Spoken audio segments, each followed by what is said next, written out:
On any given day, there are more than 20,000 people living in nursing homes and rehab centers in Kentucky.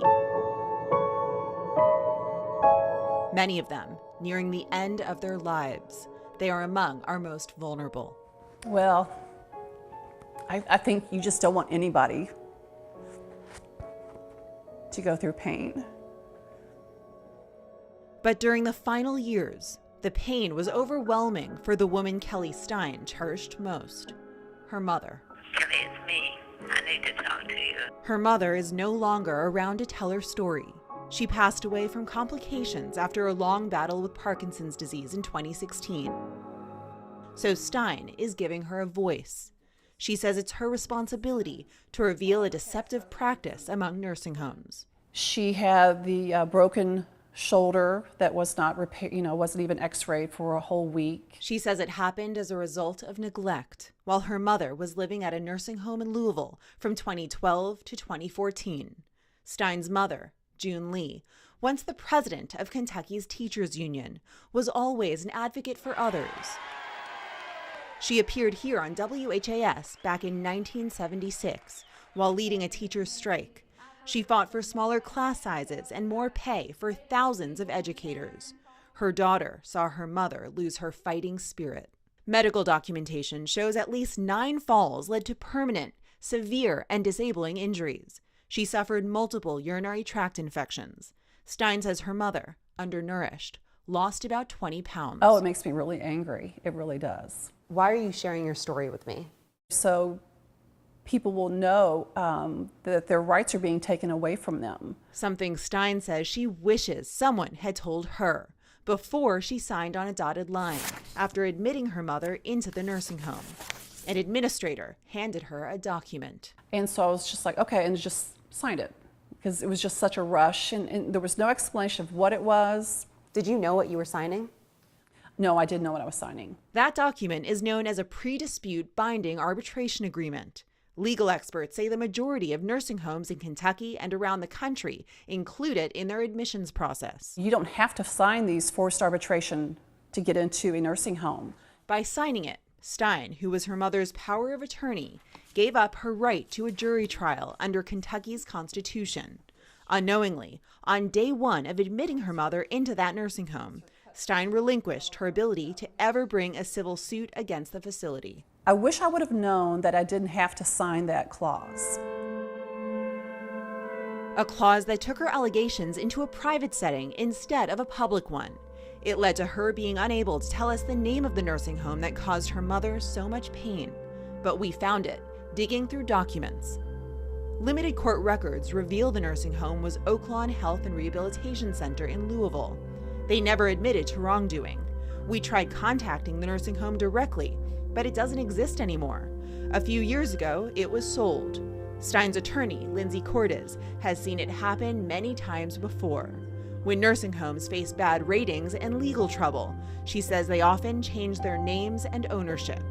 Others, she says, threaten to declare bankruptcy to avoid paying out settlements. It allows facilities to escape from being held accountable. And between frequent name changes and arbitration agreements in their admissions paperwork, Cordes says many nursing homes hide the truth. We do believe they are intentionally doing it, and we think the reasoning is simple. They do not want the general public and people in our court system to know about what is going on in these nursing homes. Emily Newman disagrees. She represents nursing homes across the state. It's an agreement by the parties to just go to a different forum. A forum she believes is more efficient. Arbitration will expedite a case. It will go faster. You can get things done more quickly. You don't have to wait on the court's docket. But Stein and her lawyer argue the public is often kept in the dark when lives are at stake. If you go to a restaurant, you can see a letter grade on the restaurant. And you can say, oh, if there's a C on the front of that restaurant, I may change my mind and go somewhere else. Well, you don't have that opportunity to have a grade on a nursing home when you walk in that door. But there is similar information if you know where to look within the Centers for Medicare and Medicaid Services. We dug through public government data on hundreds of nursing homes in Kentucky.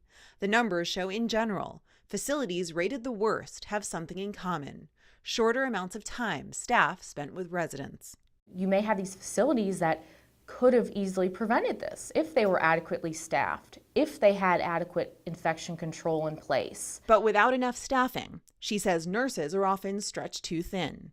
Many argue lack of state staffing requirements perpetuates the problem. Kentucky is one of only a few states without a minimum daily requirement of hands-on nursing care for residents. Cordes says residents often pay the price. This photo of a Kentucky woman who doesn't want to be identified is so graphic, we're blurring it. It shows a bed sore, so deep it exposes internal tissue. It happened when she was confined to her nursing home bed without being repositioned. Attorneys we've interviewed say this is something they see far too often. In nearly all of their cases, they say, nursing home residents or their families have unknowingly signed arbitration agreements that look something like this, often just a few pages in a stack of admissions paperwork. It says in part, the parties understand they are selecting a method of resolving disputes without resorting to lawsuits or the courts. In short, you won't find their stories in a Google search or a courthouse. So you don't hear about some of these egregious things that are happening in these nursing homes. They're horrific. They're tragic. They're cold-blooded. Kentucky Congressman John Yarmouth has been fighting for federal legislation that would require more transparency.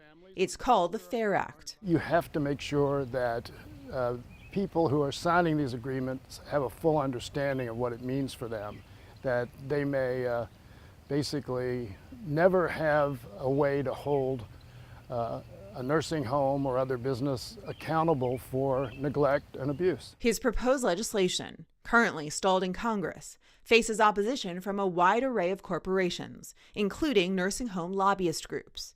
They argue arbitration agreements result in speedier, less costly decisions. But Stein says these contracts favor big corporations, putting a muzzle on those who just want a voice. Because I know there's families out there. I know there's people in those nursing homes who don't have anyone visiting them ever and don't have anyone fighting for them. And everybody needs an advocate. We reached out to more than a dozen nursing homes in our area. In multiple follow-up emails and calls, we asked them whether their staff explains to residents and their families that signing an arbitration agreement would mean their constitutional right to a jury trial would be taken away from them, should they want to see the facility. Not one of them answered that question by our deadline. What you need to know: you don't have to sign it to be admitted. Kelly Stein says not signing could be key to transparency and accountability. For Focus, I'm Paula Vasan.